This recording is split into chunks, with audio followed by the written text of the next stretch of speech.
saya Doris Noviani, salah satu dosen program studi S1 Kebidanan, jurusan Kebidanan, Fakultas Ilmu Kesehatan, Universitas Bumi Tarakan. Pada kesempatan hari ini, saya akan memaparkan salah satu mata kuliah yang saya ambil adalah asuhan komplementer kebidanan, yang merupakan salah satu mata kuliah wajib program studi dengan bobot 2 SKS yang ditempuh pada semester 5. Video ini dibuat dengan tujuan sebagai salah satu syarat sertifikasi dosen, yakni pernyataan diri dosen dalam uji kerja Tridharma Perguruan Tinggi.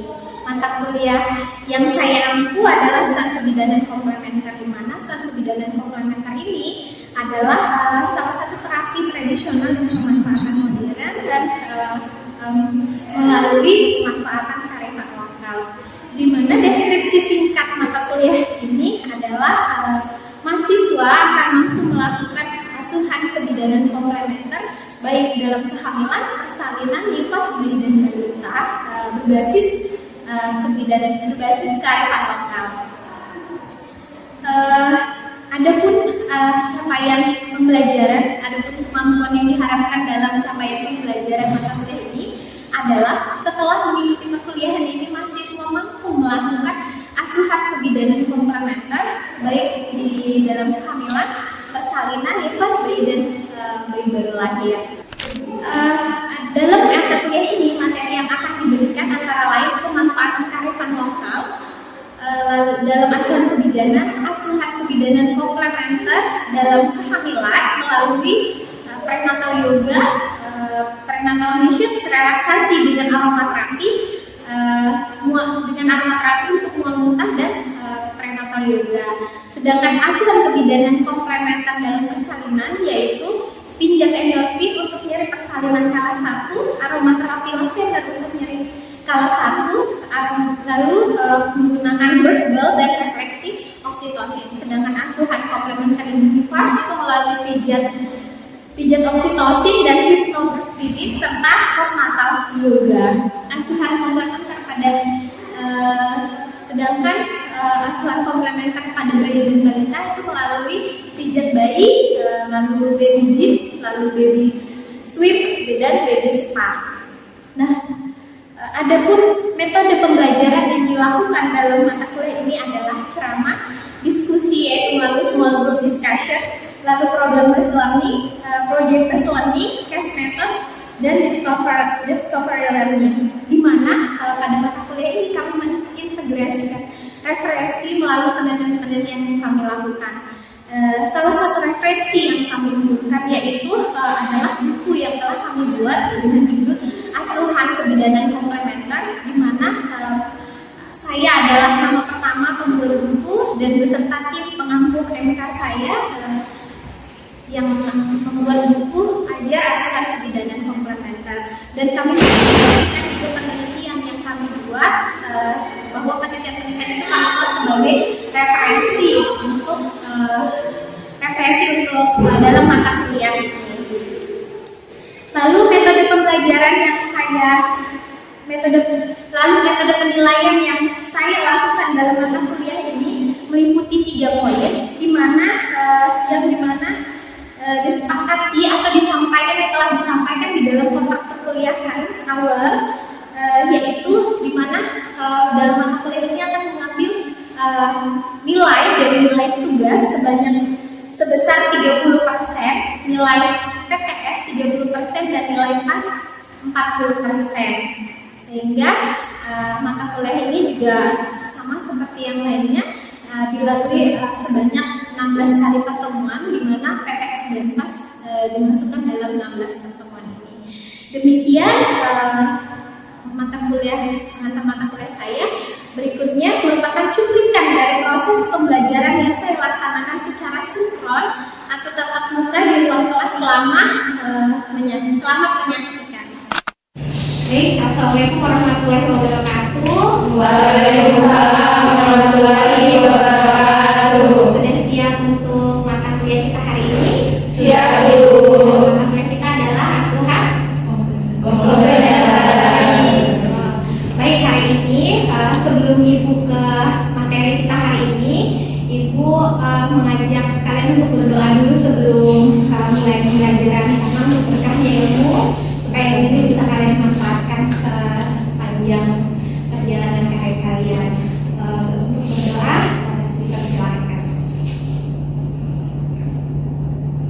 Doa selesai. Hari ini ada yang masih ingat pertemuan yang sebelumnya? Sebelumnya kita membahas apa? Ya kan? Jadi yang dari sebelumnya itu adalah asuhan komplementer nifas plus mata yoga. Betul, ya. Ya.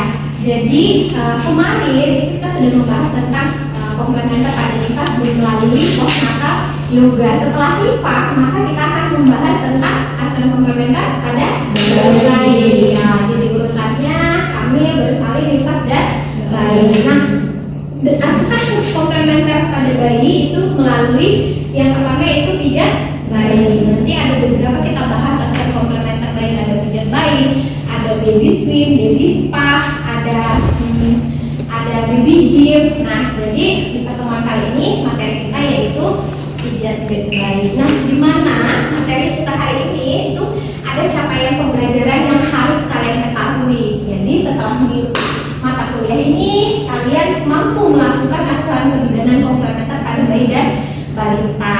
Nanti di akhir pertemuan ini akan ada video, di mana video itu akan memandu kalian untuk melakukan ada kita punya project ya, project brainstorming bahwa kalian akan membuat video. Nah, sebelum itu kalian harus tahu dulu nih apa sih Bu manfaat dari pijat bayi. Mungkin bertanya-tanya ya, atau ada yang sudah mulai membaca tidak pijat bayi? Ada apa saja? Ada yang bisa mungkin, oh saya baca semalam Bu tentang pijat bayi. Apa itu pijat bayi? Apa saja? Ada yang sudah baca? Boleh satu? Menurut saya pijat bayi itu dia terapi sentuhan kita berikan pada bayi dengan tujuan itu memberikan rasa nyaman, terus itu merangsang pertumbuhan dan perkembangan bayi serta mempererat tali antara orang tua dan juga bayi. Bagus sekali jawaban Raisa ya. Jadi benar pijat bayi adalah satu terapi berupa sentuhan. Jadi pijat itu adalah stimulasi teknik tertua, yaitu sentuhan pada kulit. Kulit itu adalah saraf terbesar di bagian tubuh kita. Jadi sentuhan itu mampu memberikan rangsangan. Nah, pijat ini sendiri sebenarnya itu sudah dirasakan oleh bayi sejak berada di dalam kandungan, yaitu berupa DBJ dan air ketuban. Jadi sentuhan hangat air ketuban itu merupakan pijat bayi. Sejak kapan Bu bisa dipijat bayi? Kira-kira menurut kalian sejak kapan bayi bisa dipijat? Sejak Usia 6 bulan. ada lagi? Setelah lahir boleh? Boleh sekali, betul sekali boleh. Dari usia 6 bulan Bu boleh. Sejak lahir Bu mulai pijat boleh. Ya, tentu saja pijatnya kenapa? Mungkin ada yang bilang 6 bulan baru boleh. Itu mungkin karena orang tua itu harus mendapatkan cara teknik pijatnya sendiri gitu ya. Kalau 6 bulan sudah aman Bu, mau bagaimana tekniknya aman. Tapi jika sejak lahir itu harus dilakukan oleh terapis dulu, terapis pijatnya ya. Nah, mahasiswa itu boleh kalau sudah dapat materinya, sudah dapat caranya, sudah boleh melakukan terapi pijat pada bayi. Apalagi nanti setelah kalian ada beberapa di akhir perkuliahan, di akhir semester kalian biasa dibekali dengan pendamping, ijazah pendamping gitu ya, yaitu berupa sertifikat. Nah, itu boleh sekali apalagi kalian sudah mendapatkan sertifikat untuk menjadi terapis pijat. Maka pijat itu sebenarnya boleh dilakukan sejak lahir, 0 hari boleh ya. Nah, ini untuk pengaruh pijat bayi terhadap anatomi. Jadi bagaimana sih Bu patofisiologinya? Kita gunakan bagaimana fisiologi tubuh itu bisa merangsang untuk stimulasi pada bayi, di mana kulit adalah bagian seperti yang bilang tadi, bagian terluas di tubuh ya, sehingga saraf itu akan mengirimkan pesan ke otak melalui tulang belakang. Bagaimana Bu? Sehingga karena tadi kulit mengirimkan sinyal, maka memperlancar peredaran darah dan oksigen di seluruh tubuh. Jadi secara patofisiologinya seperti itu ya. Jadi melalui kulit tadi mengirimkan sinyal. Apa saja Bu yang bisa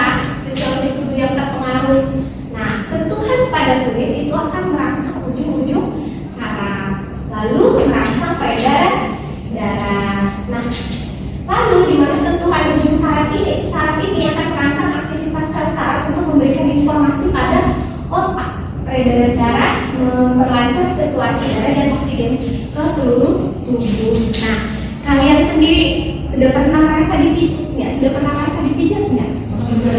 Bagaimana rasanya? Setelah dipijat rasanya relax, apa lagi? Nyaman. Setelah dipijat biasanya merasa apa itu? Senang kan?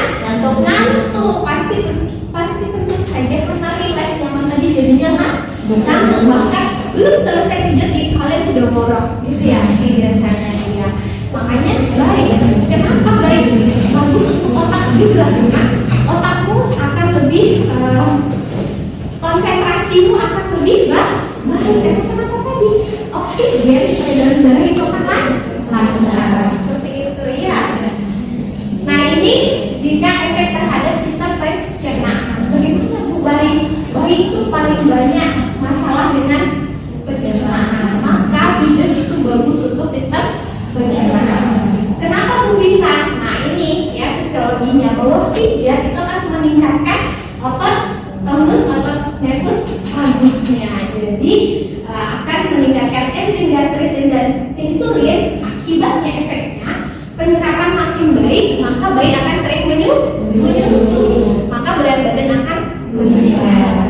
Kok bisa Bu? Iya, karena tadi khusus bekerja dengan baik, mengolah makanan yang sudah dikasih, yang sudah diminum oleh bayi, akhirnya usus mengolah untuk vitamin dan sebagainya terserap di tubuh, maka bayi akan cepat lapar. Begitu, maka pijat itu sangat bagus. Terus BAB-nya gimana Bu? Akan sangat bagus ya, karena tadi itu si usus dia akan mencerna cepat, mengolah ya, maka bagus untuk pencernaan. Baik, bagaimana dengan pertumbuhannya? Nah, di sini ada si kerja hormon. Jadi hormon di mana sensasi taktil atau pijatan sentuh itu dapat meningkatkan hormon endorfin. Ada yang masih ingat hormon endorfin? Hormon bahagia, ya. Bayi senang-senang, sama persis apa yang kalian rasakan. Apalagi yang disentuh oleh ibunya. Makanya kalian juga punya tugas fungsi sebagai calon bidan harus mengingatkan ibu untuk rajin sentuh anaknya agar pertumbuhannya bagus gitu ya. Nah, kenapa audisi ini adalah suatu enzim yang peka bagi pertumbuhan dan sel dan jaringan. Maka hormon itu sangat penting untuk peningkatan ini ya. Tadi itu meningkatnya neurotransmitter, meningkatkan kapasitas sel ya. Kadar hormon adrenalin, hormon stres itu menurun, meningkatkan kekebalan tubuh. Oh, jadi Bu, pijat itu bisa meningkatkan kekebalan tubuh. Benar. Makanya bayi yang sering disentuh oleh ibunya, pijat itu tidak mesti pakai kekuatan ya. Pijat itu tadi sentuhan. Kalau bayi itu hanya sentuhan. Bayi yang lebih sering disentuh ibunya, lebih sering banding ibunya itu pasti kekebalan tubuhnya bagus.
berjaga selama 30 menit. Pertanyaannya bagus.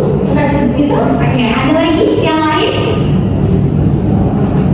Cukup? Ada lagi? Oke, tidak ada. Cukup untuk hari ini.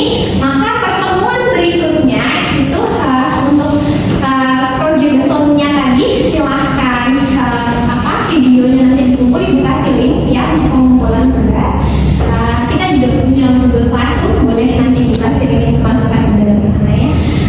Untuk pertemuan berikutnya kita akan membahas tentang masih asuhan komplementer kepada bayi dan balita, tapi setelah 3 bayi maka kita lakukan baby gym. Nah, kita akan belajar bagaimana sih baby gym itu, oke? Ya, nanti itu kecerdasan otak. Maka kan RS juga sudah dibagikan